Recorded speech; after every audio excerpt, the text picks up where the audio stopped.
going sideways in that 2v2 bot side of the map. You can see he's playing with the Scuttle Crab right now. He does have access to his Krugs, but otherwise his camps were all down. He was going to be spending time towards bot lane, which means that Showmaker can continue to play aggressive. That's the flash in. Halo Blades needs to be respected, but the seismic shove is going to land. Robo is going to come down and does get there first, but still Canyon trying to juke around. Goku gets on in there, and Showmaker, so much damage. The first kill does go over to Flamengo, but Robo is looking for another one. Noguri completely out of mana. What was he doing there? A double kill to Flamengo. Shrimps on the board. Not having a great time.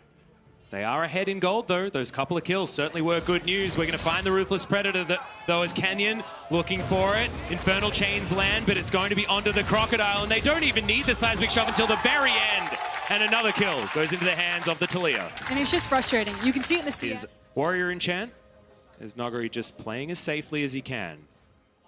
As Shrimp and Goku, this is frightening. We are going to get the flash forward. That's the Pop Blossom, and pop goes the Rise. All too easy for Flamengo as Showmaker. He wants it. It's a big call to me because now he's focusing on the Rek'Sai. He'll get that kill, and now Goku has to run away. A 1-for-1 after the teleport. Still 1-for-1 in the TP, but Robo's finally getting access to a CS wave. Frosker, and this is Canyon on the bottom side of the map. I've never seen this before as Beryl's going to dive forward, wants to get the stun. The seismic shove avoided just so narrowly. Lucy, oh God, the turnaround for Flamengo. Outplayed by the Brazilian bottom from this Brazilian squad, and you'll have Damwon sweating at this stage because they were confidence plays that were answered with the same level of confidence as Noguri caught in transition. The hail of blades certainly a problem. Sidestepping though, and that's a seismic shove you didn't want to get caught in. Beryl doesn't get the stun, but the fling back's there, and the double kill comes down for Canyon. And just like that, as we're celebrating, and then you're back up again in the late game, but we are going to get towards that trough, and when it's BRTT that has it, that can be a problem because he is such a powerhouse for this squad. Bit of a dive topside though, as that's another seismic shove. You've got to be looking for them circles because that means death. And it means that larger one, while Robo is just taking the brunt end of Showmaker.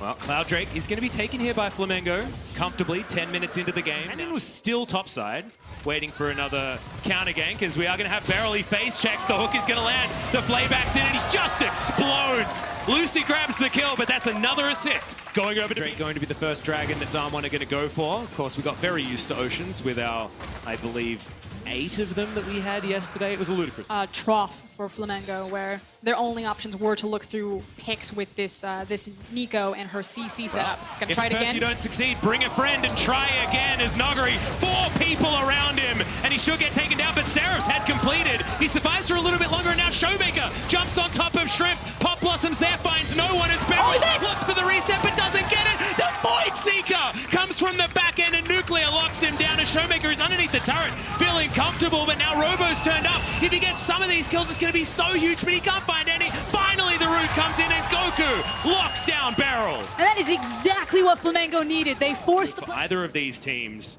2.6k, something like that, is not a gold lead that you can really hang your hat on as Beryl going to be face-checking, gets snared up immediately, but that's a great bone skewer as Shrimp goes gold and wants to take the Latin, but can't. Great timing on the shove there as Lucy going to be taken down so damn low, and Nuclear dives into the back line. Blast Cone is god tier, but I don't think it's enough as just the edge of the Culvermeek there from Showmaker locks down the kill.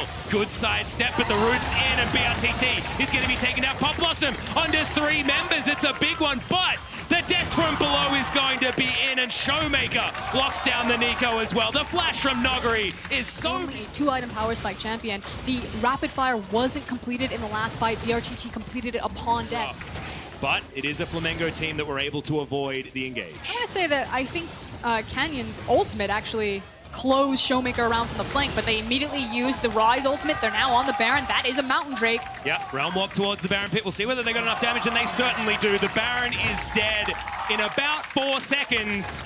And Lucy now flashing to try and get a play, but misses the hook.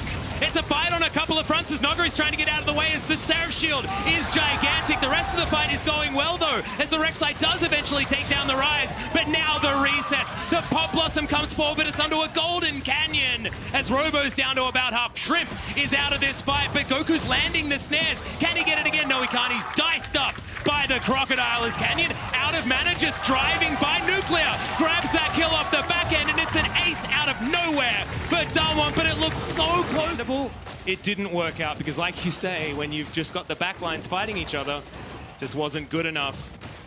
Speaking of not good enough, this is what happened. Poke from this particular Kai'Sa. As they've split the map, you've got a Crocodile top lane, you've got a Kai'Sa mid lane, and the rest of them are hanging around the bottom side. Robo caught behind the wall, wants to Umbral dash in, but not going to be able to. Has to take a lantern in order to get out Showmaker. In the meantime, 1v1 against Goku, but is he going to be able to get held down? That's what this comp could theoretically do. The color meek is gigantic. The rest of the team coming on over. It's a 1-for-1 so far, as the death from below did register lots of money as Noguri picks up yet another kill.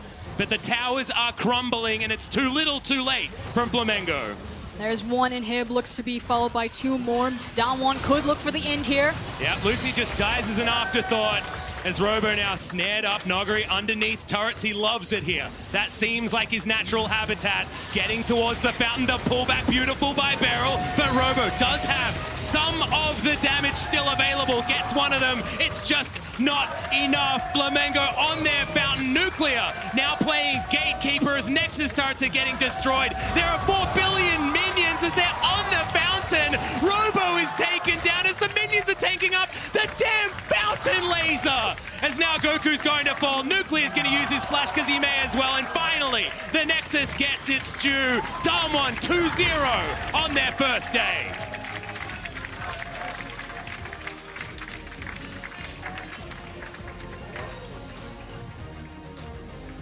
And with a fountain play like that, you can tell that Damwon are really feeling themselves.